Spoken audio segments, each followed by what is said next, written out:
Здравейте отново! Тук при мен е Тодор Колев. С него ще си говорим за това как дали технологиите владеят нас или ние можем да владеем тях. Ако случайно сте забравили, намираме се в Coworking Space Puzzle. Те са нашите домакини днес. Това е едно страхотно coworking пространство, което събира хора от различни сфери. Тех, маркетинг, бизнес и е страхотно. Аз съм Дени и съм част от екипа на Унистарт. Здравей, Дени. Как си? Супер, много добре, неделно. Аз бях тук от самото начало, слушах и другите интервюта. Така един интересен неделен следобед. Да, доста интересен, да стане традиция между другото. Да, много добър формат. Браво. Да.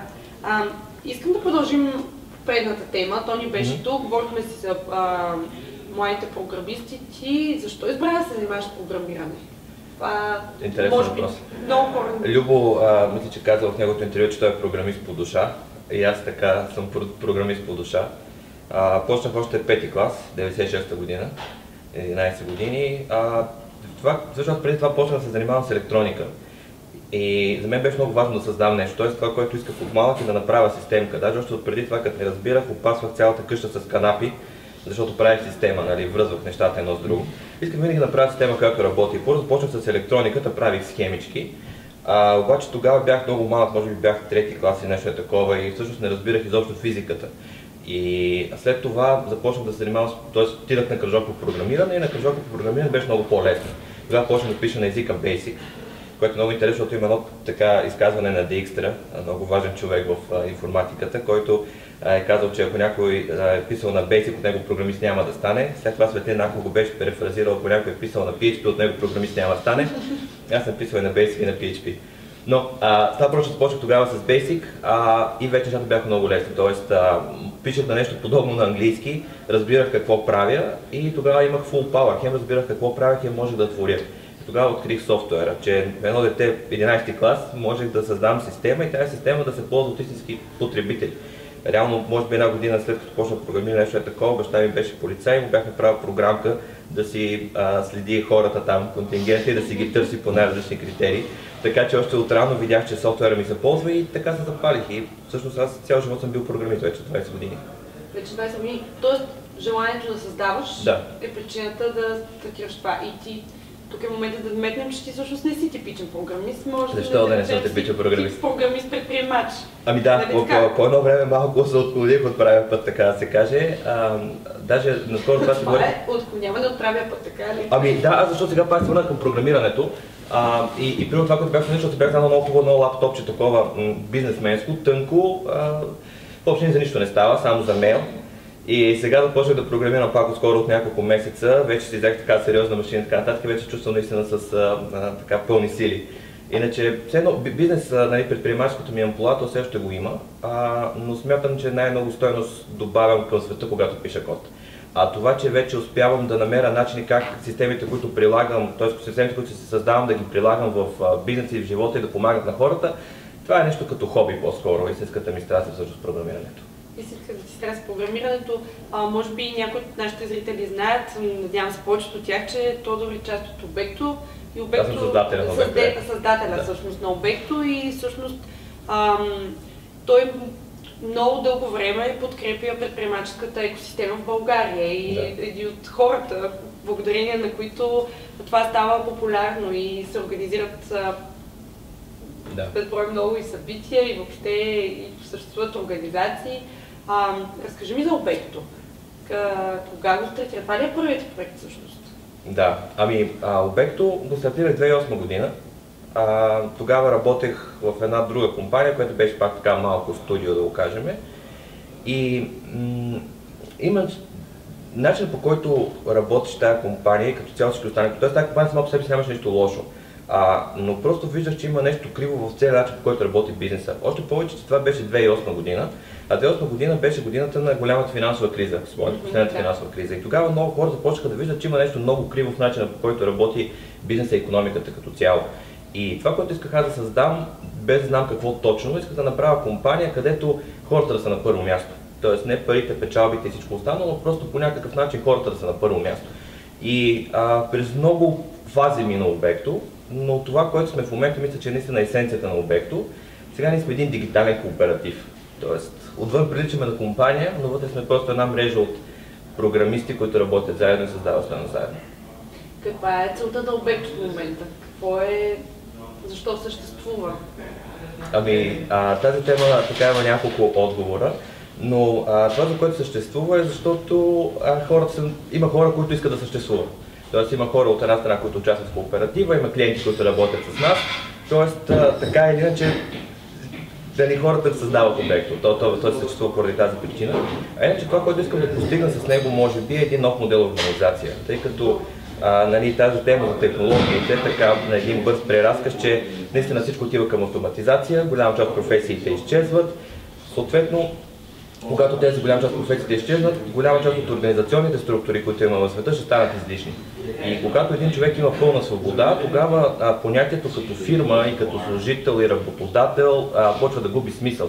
И затова правя обекта, за да покажа този нов модел на дигиталните кооперативи. Реално моята теза е, че този модел на дигиталните кооперативи ще измести корпорациите.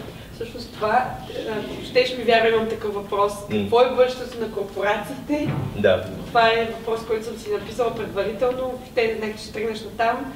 Какво е бъдещето на корпорациите и на професиите? Да, и двете неща не ги чакат много добри времена. Проблемът е в това, че какво е работа? Ние на тази дума предаваме значението, че работата е свързана с нещо, което правиш, за да изкараш пари, за да можеш да постигаш други неща в живота. Но в един момент, в който на практика автоматизацията ще е стигнала до там, че създаването на стойност на практика ще е до голяма степен безплатно, нали, заради тази автоматизация, тогава работата вече губи този си смисъл, изкарване на пари. Губят смисъл и корпорациите, където хората работят, за да могат, нали, всички заедно да изкарват пари, да се случва, нали, капиталистическия икономически цикъл. Тоест, тук говорим за една нова икономика. Да, една нова икономика. Това, което се вижда в момента в върха на айсберга, е така наречената shared economy. Shared economy обаче е просто една шапка на много неща, които се случват. И всички тези неща, взети заедно, ще променят облика на икономиката като цяло. Аз предлагам да минем надолу по айсберга тогава. Добре. След shared economy, кое е следващото, което ще видим? Поне shared economy, в момента сме свидетели, нали? Да кажем, пример известен е Uber. Да. Всички вече го ползват, в България не, забраниха ни го, но все пак това е масово се използва, Airbnb, но това е вече така, че хората го възприемат. Има много примери. Какво е следващото, което хората не виждат? Айсберга всъщност, се състои от едно явление, което се казва disruption, disruptive innovation. Disruptive innovation в общи линии представлява процеса, при който група хора, които не са можели да си решават даден проблем, започват да могат да го решават, т.е. демократизация. Обикновено, когато нещо се създаде в началото, то е скъпо и сложно и е достъпно само за ограничен кръг хора. След това този продукт става примерно по-добър, което му се казва Sustaining Innovation. После този продукт, когато спре да може да става добър, започва да става все по-евтин, което е Efficiency Innovation. И когато се изчерпи Efficiency Innovation, тогава се създава Disruptive Innovation и тази скъпа и сложна технология в един момент става достъпна за всички. И това е, което се случва на много нива. Тоест, все повече неща, които са били скъпи, сложни, стават ефтини достъпни. Примерно телефона ни. В момента имаме нещо, което струва няколко милиарда долара изчислителна мощ преди примерно само 15 години. Ние го имаме в джоба си. И тъй като ние имаме този суперкомпютър в джоба си, за това бизнес модел типа на Uber и Airbnb работи. Ако ние нямахме този суперкомпютър в джоба си, това нямаше как да стане. Иновация, нали, следващата. Точно така, да. И това, което е най-важно, че всяко нещо се демократизира. Включително способността да създадеш работещ бизнес, работеща компания се демократизира и демократизацията на този процес е примерно в дигиталните кооперативи. Добре, но аз все пак искам отново се връщам на там, коя според теб, аз и Тони пита, коя според теб следващата технология, която така ще ни удари, ще усети? Те са няколко. Кои ще са тези няколко? Те са няколко, ще почнат да минат толкова бързо. Защото аз имам една любима технология, тя е блокчейн. Блокчейн и мен също ми е любима, да, блокчейн. Като говорим тук за кооперативи, тя пак е една малко по-дълга тема, но кооператива създава стойност заедно. И традиционната структура на акции е много негъвкава. И затова нашия кооператив в момента създаваме една криптовалута, с която да може да споделяме стойността, която създаваме по-лесно помежду си, по по-прост начин, нали, още един disruption, който ще правим. Но като любимите технологии, които ни ударят, това е, че скоростта на промяна става все по-бърза. И примерно, ако сме свикнали една сериозна технология да ни утре всеки 10 години, сега ще почне става всяка година, после всеки месец и реално ще стане даже една от така по-смелите теории в това отношение твърди, че промяната се случва по-бързо от 24 кадра в секунда и ние просто няма да можем да я възприемаме с нашите мозъци. Но това е една по-така тази теория по-нататък. Кога го прилича да стане това? 2045. Може ли сме подготвени? Ще сме свидетели? Надявам се, сме свидетели. Ще сме свидетели, да, така или иначе. То, освен това, тези си неща предвиждат, че много хора казват, че ако да живееш до 2045, вероятно да живееш вечно. Но това е друг въпрос. Тоест, прекалено много интересни неща, за да ти кажа за нещата, които ни ударят. Със сигурност първото, което ще се види 2017, значи, защото сега се занимавам аз с Deep Learning и изкуствен интелект. В общи линии последните няколко месеца излязаха супер интересни пейпери на тази тема. 2017 това ще се развие, още 2017 ще почнем да виждаме супер напредък в автоматизацията и в изкуствен интелект. Блокчейн е нещо, което си пъпли отдолу, но там може малко трябва и политическа воля, така че няма веднага да го видим. Да, но интересните моменти започват, когато започнем да хакваме неща, които не са просто силициеви чипове. Примерно биологията, примерно технологии като CRISPR, които позволяват редактиране на гени и като цяло биоинженерството. Защото в крайна сметка една клетка, клетката е един компютър. Компютър, който изпълнява програма под формата на ДНК. Слагаш програмата в компютър и той изпълнява и така може да направиш всякакъв организъм, който върши всякакъв вид дейност. И това е нещо, което също много ще се усети в обществото като цяло. Ще се усети и пред 2017? Може би една идея по-нататък, но не след 2020. В момента CRISPR представлява механизъм, с който може да се редактира ДНК на вече жив възрастен организъм.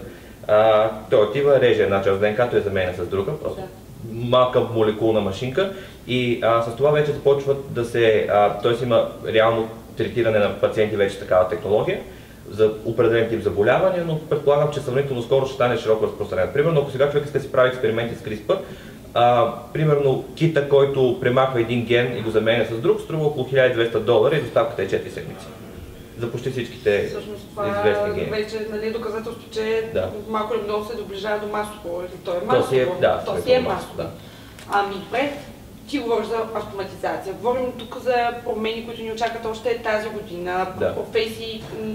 Много хората в момента се питат какво ще стане с професиите. Колко е лошо всъщност една професия да изчезне?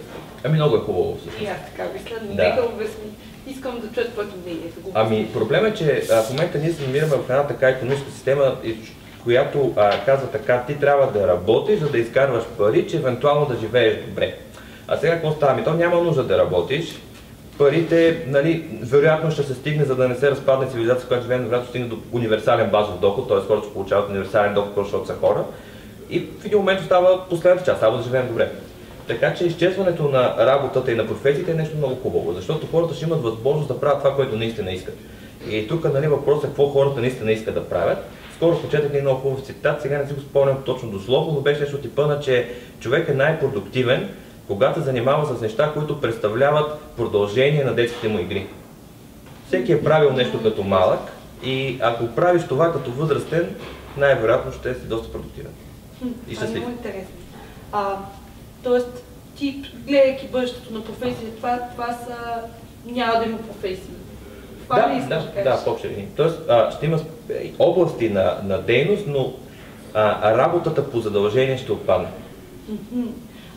Добре, нека тогава да дадем съвет на хората, които ни гледат, защото аз съм сигурна, че биха се питали, добре, каква е тази професия, която поне ще остане да съществува, нали? Аз искам да работя, да кажем. Да. Кой е този сектор, който ще е сигурен? Или поне би ми донесъл някаква по-дългосрочна, дългосрочен дивиденд? Т.е.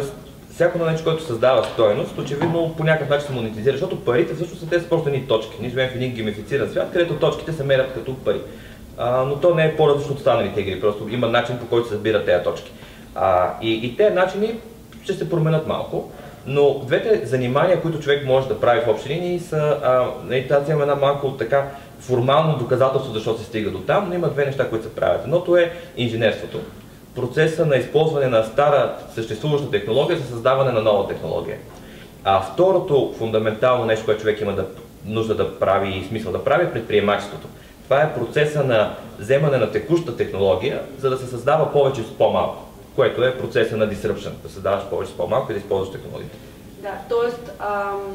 Предприемачество и инженерство. Да, когато са заедно, още по-добре.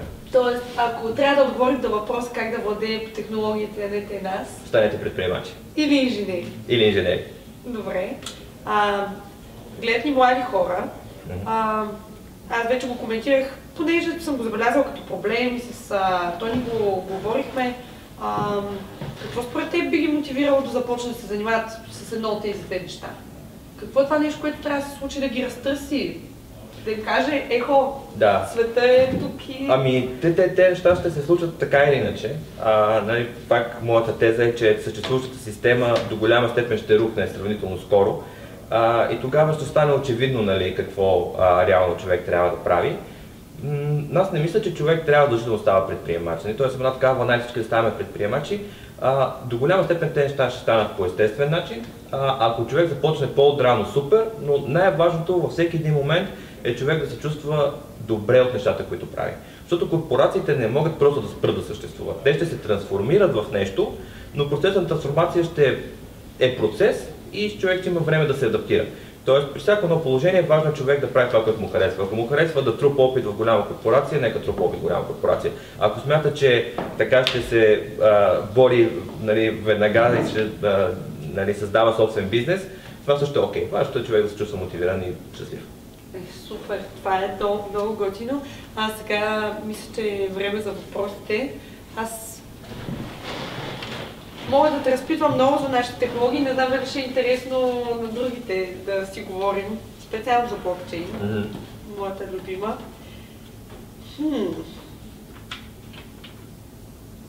Как се оцелява в тази конкуренция? Къде са големите корпорации в тази картина? Не съм сигурна какво имат предвид хората. Да. Ами, аз много харесвам книгата на Питър Thiel Zero to One, която в общи линии казва, че ако се конкурираш с някой, значи конкуренцията не създава, защото конкуренцията изисква много ресурси за конкуренция и реално не се създава стойност, което е много важно, че света е огромен. Нали, дори да кажем, че планетата Земя е огромна, ние все пак сега почваме да имаме мераци, вече се разселваме към други планети, има прекалено много неща, които могат да се правят. И когато човек си намери готина ниша, може бързо да се зададе стойността. Ами ако това стане, вече самия той може да стане, нали, по-голяма компания. Корпорациите по принцип са едни много политически структури. Те не са структури, които са създадени на старите. Тоест, по едно време се събират толкова много хора на едно място, че основното занимание е политиката вътре в компанията, а не създаването на стойност. И поради тази причина, това е основното слабо място на корпорациите. Всъщност, това ги кара да изостават, нали така? Ами да, това е кара да губят много време в глупости. Много време в глупости. Да. Защото реално една корпорация има ресурс. Да. Нещо, което да кажем на една стартираща компания няма. Една стартираща компания се движи бързо се адаптира, бързо намира нишата и когато се намери нишата, където голямата корпорация по някакъв начин е небрежирала и не отделя достатъчно време и ресурси, пък очевидно това ще е някакво разрастване, тогава стартъпът може да отиде в тази ниша, бързо да се разрасне и да доминира след това пазара. Да, това е много интересно. Какво би казал на тези млади програмисти в България, които в момента се чудят да започнат ли бизнес или да работят за някой друг? Какъв би бил твой съвет? Ти самия си бил програмист, който, да кажем, е стартирал горе-долу собствен проект много в началото на твоя път. Да. Това, което искам да, нали, като съвет е хората да не стартират на всяка цена. Тоест да стартират само защото всички направиха бизнес и дай сега и аз ще направя бизнес. Когато човек стартира бизнес, той трябва да усеща, че с това, което прави, променя нещо съществено в света. И когато усетиш това нещо вътре в себе си, то не може да се сбърка. Тогава е момент. Тоест, когато дойде момента да създаваш стойност и когато усетиш, че ти можеш да създаваш стойност. Да, т.е. това създаване стойност може би малко така изтъркано, но когато усещаш, че има нещо сбъркано в света, което ти можеш да промениш. Нещо, което много те дразни и знаеш как се решава. И знаеш как да направиш по-добре. Добре. Това ли беше причината ти да се занимаваш сега, да продължиш да се занимаваш с обекто и да го трансформираш? Да. Какво те дразни? Ами, именно това. Един свят, който хората си губят повече време с политика и лъжене един друг, а не с създаване на стойност. Искам да създава организация, която отключва създаването на стойност. Тоест, отключва в момента да кажа, че вие сте организация, която се занимава с създаване на софтуер. Създаване на софтуер. Да. Но това, което искам да направя, е този модел на дигиталните клуби. Тоест да бусна модела на дигиталните клуби. Защото вече не сме ги открили ние, не сме първия кооператив със сигурност, но искаме да сме един така като пример за успешен кооператив и да се включим в тази нова икономика, която се създава. Това е страхотно. Добре, според теб какво е бъдещето тогава? Аз питам сега, точно като съвет. Ние организираме програма, която е за млади предприемачи. Те първа стартират. Какво е бъдещето на такъв тип програми? Въобще има ли смисъл да се организират? Ами има смисъл, очевидно. Защом съществувате, защом има хора, нали, като целият екип, които отделят времето си неделя, за да създадат това нещо. Значи тази програма върши някаква стойност в обществото, така че има смисъл да съществува. Да, и аз така смисъл, защото ние се дразним. Помагате на хората и това е най-важното. Младите хора не стартират достатъчно много. Ами аз тук съм по-скоро обратното, т.е. нали, то като това е всички да ставаме програмисти, всички да ставаме предприемачи, много е хубаво да има стимули, примери, нали, така да се разчисти пътя, за да се случва това, но хубаво е човек да си го усети, нали, т.е. да няма този пуш, защото по време се получава една инфлация на това, т.е. когато всички станат предприемачи, почва трудно да се обръща внимание, може би, на добрите примери, не знам.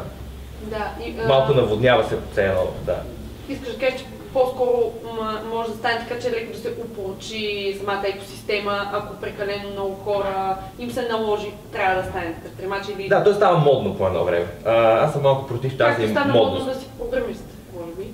Ами да, до голяма степен, но при програмирането е малко по-различно, защото там наистина има и един икономически момент, че наистина програмистите вземат диспропорционално повече доходи, отколкото която да е професия друга в България. Добре, аз задавам въпроса и на Тони, ще го задам и на теб. Нали, говорим за новите технологии, говорим си за програмистите тук в България. Можем ли тук да тръгне нещо, което наистина да промени света? Ами аз мисля, че точно това ще стане реално. Нали, много често казват, ами нас тук ни е ефтина работна ръка, нищо подобно. В момента програмистите в България вземат почти толкова, колкото програмистите в Лондон, примерно. Даже имам приятели CTO-та в Лондон, които казват, аз като ви гледам, нали, рейтовете в обекта, ще дойда да работя за вас, нали, хем ще ми е по-спокойно в България, няма да се занимавам с глупости в Лондон. Така че имаме, нали, т.е. не е ефтината работна ръка това. Българите имаме така интересен характер, малко сме така навъпреки, т.е. ще направим всичко въпреки контекста, въпреки всичко. Може би големи индивидуалисти, трудно играеме в отбори, но наистина мисля, че има доста талант в България, който да се отключи. Тази енергия, която има тук в момента, е тръгнала по правилния път и смятам, че реално в България първо ще почна да излизат големите примери. Тоест, Телерик е нещо страхотно, наистина 200 милиона екзит супер, но това не е смислен екзит на фона на световната сцена. Ние трябва да правим няколко милиарда екзит, нали, за да се случи нещо смислено. Както се казва, еднорози. Да. Очакваме ли еднорози? Ами да, аз се надявам, че обекто ще стане и новия продукт, който създаваме реално, ще е един такъв еднорог. Това е един страхотен финал за днес. Аз искам да ти пожелая на теб и на обекто да сте еднорога на България. Колко? Ние сме се дали една година, за да постигнем някакъв по-сериозен успех. До година по това време. До година по това време. Се надявам да имаме интересни новини. Да интервю тук отново в Пъзел за, да кажем, успеха на обекто. Много ти благодаря за времето, което отдели днес. Искам да благодаря отново и на нашите хостове от Coworking Puzzle и благодаря, че гледате. Ще започнем следващото си интервю след 15 минути, когато на гости ще ми бъде Теди Амова. С нея ще си говорим на, нека кажем, малко по-забавна тема, как се прави viral маркетинг. Благодаря ви много, до после. Много благодаря. Благодаря.